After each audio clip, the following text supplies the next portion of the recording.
Alright, so the premise of this video today is probably going to go against 99.9% of the self-help stuff that you hear on YouTube. And let's be honest, most of these people are full of shit. But today, I am going to explain to you why setting goals and having specific goals might actually be the one thing that is holding you back from living your dream life. Cue the vlog. Pero like, Dramos made it.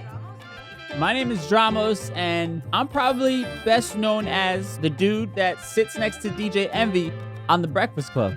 And while that's been a dream come true, if we're being real, I'm also so much more than just that. I'm a DJ, a music producer, a TV personality, a radio and podcast host, but more importantly, I'm just a man taking life day by day, trying to make the best of it, while hopefully making this world a better place. And who knows, maybe my story will inspire some of y'all to do the same. Trying to hit it like a free throw, got him saying. Bobby just can't do it, that perico. I'm about to hit him off with them Cinos, got him saying. Hey yo, Dramos, this shit finna blow up right here.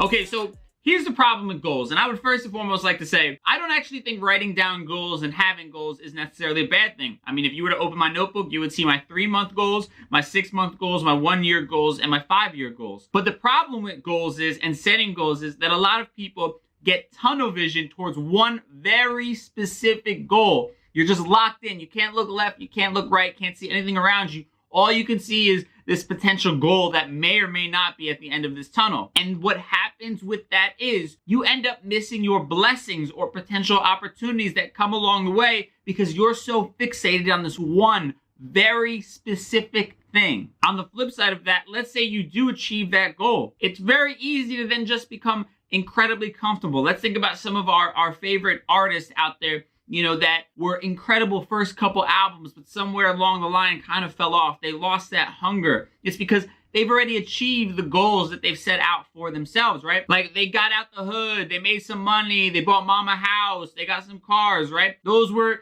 the goals. They went platinum maybe. And now they're lost because they've achieved and crossed off all of these goals that they've had on their list. And what you'll begin to find out is that if you have goals that are achievable, and those are your ultimate goals, once you achieve them, you're kind of left with this lack of fulfillment and restlessness and unhappiness because it's almost like, well, what do I work towards now? And that brings us to part 2 of this on how to set goals in a way that I think keeps you happy and properly motivated so you always have something to strive for. So with this example, I'm going to use Gary Vee as kind of like the subject because I think the way that he sets his goals is one that is incredibly helpful and kind of keeps him hustling. So Gary Vee, his ultimate goal is to own the New York Jets. Now that is obviously a huge goal, and you'll often hear Gary Vee talking about how he actually doesn't even want to ever achieve that goal. He hopes that he never achieves that goal. And this is a key thing right here to kind of keep in your mind. By setting a goal that he'll probably never be able to reach, it keeps him sharp and it keeps him hungry for working every single day. Like, take me, for example. I set micro goals along the way, right? I think that that's a healthy way to do things. But my ultimate goal is a huge, huge goal. Like, I love the movie Ghost. No shame. Yes, the early 90s classic. Whoopi Goldberg, Demi Moore, and Patrick Swayze. Love Ghost. Oh, yeah. And my goal is to buy the apartment from the movie Ghost. 102 Prince Street. I am obsessed with this goal. I believe last time it was on the market for like $10.5 million. I'm obsessed with buying this apartment. Like, when I was working at the radio station, it happened to be right around the corner from our building. I would take walks there. I would sit outside there while planning the rest of my life. I even took my girlfriend there on our first date. And just to refresh it in my mind, let's take a look at this beautiful apartment. I mean, look at this fucking sexy ass apartment right here. Okay, it's gone down to 9.5. Love it. Pottery scenes. Love it. Look at this. Views upon views. The fucking window. The hardwood floors. The high ceilings. The pillars. Oh my God. I don't even know what material that flooring is, but it just looks fucking stupendous. Look at, is that a Viking oven and stove in the damn kitchen? Look at that island. Oh my God. Exposed brick. Those giant ass windows. Okay, look at that fucking natural light. just glistening through as you open up your eyeballs each and every morning. Oh my God, I need it in my life. Look at this bathroom. Look at that, walking outside to this sexy ass neighborhood right here. Oh my God. I just picture me and my girl butt naked recreating this play scene right here, just getting all kinds of wild in this apartment. And that's why it's goals.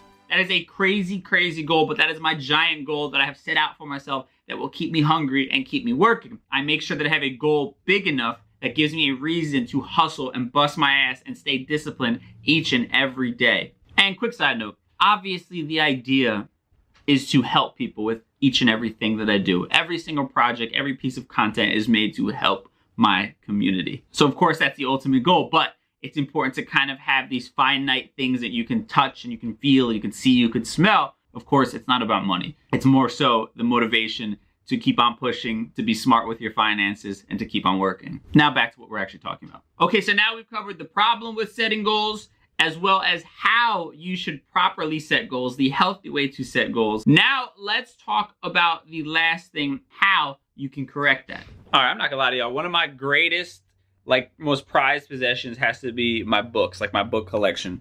Let's take a look at this. This is just some of it. I have books in storage, I have books everywhere. But a book I wanna point out right now is this one right here. So salute to Clinton Sparks, who is a radio host, legendary DJ, mixtape DJ, entrepreneur, all of the above. He wrote this book called How to Win Big in the Music Business. And this is not sponsored content. I'm genuinely trying to put you onto something when it comes to this book because it's changed so much of the way that I think about my life and how I move and how I get shit done. And it's not just for people who want to work in the music industry. It just has great life lessons for anybody who's interested in business. But in this book, he talks about the art of the pivot. And this is what my point is when it comes to being too fixated on specific goals. I'll use myself for example. My original goal was to become the world's biggest DJ, right? I wanted to be Diplo. I wanted to be flying around the world 300 days a year, touring, playing shows, DJing, producing music, all of that stuff. That's what I wanted my life to be. That was my ultimate goal in this life. And in pursuit of that, it took me down a path that introduced me to people in radio. And then that's introduced me to people in TV and podcasting and media and all these different things, right? And the one thing I have to pat myself on the back for is that I didn't just blindly get obsessed with this goal and tell myself it was this or nothing. So this goal was incredible because it made me take action. All that matters is that you start walking down a path, right? And to me, if you're throwing your hat into different rings and you're putting in the hours, you're inevitably going to be hit with some sort of life-changing opportunity. And that's what happened with me. I was DJing really shitty small bars around New Jersey, and I just happened to meet somebody who worked at the radio station here in New York City. And me becoming friends with them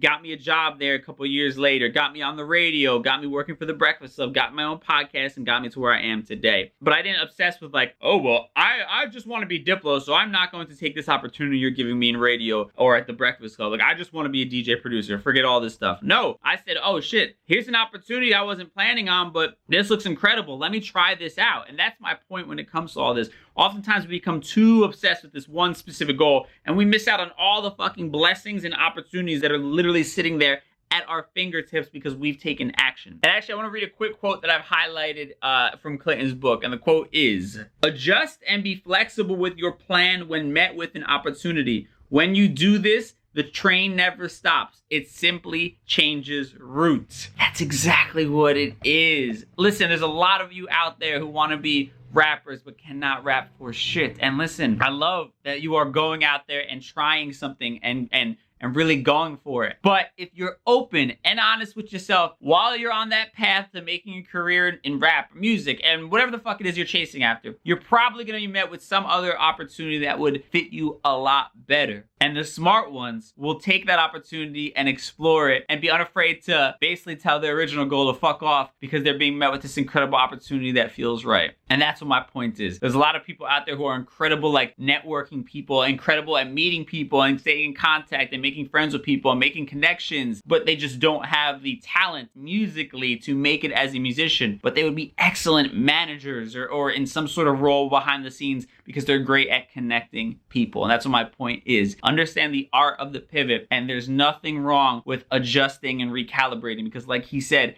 that's the only way to make sure that the train never stops. And with that said, thank y'all for tuning in to another vlog. I hope that was informative. I know that this is probably one of the greatest things that I've mistakenly adapted in my life before I even knew what the hell pivoting was. Just the idea of always being open to whatever opportunity is coming my way. So I hope that y'all take something from this and it helps somebody out there. Like, comment, subscribe, hit the bell for alerts, all that good stuff. I really appreciate the love and support we've been getting thus far. Make sure you check out the podcast Life as a Gringo. Every Tuesday and Thursday, I drop a new episode, all kinds of gems like this on there as well. And yeah, I'll catch y'all next Wednesday with a brand new vlog. Until then, stay safe. Talk to you then. Peace.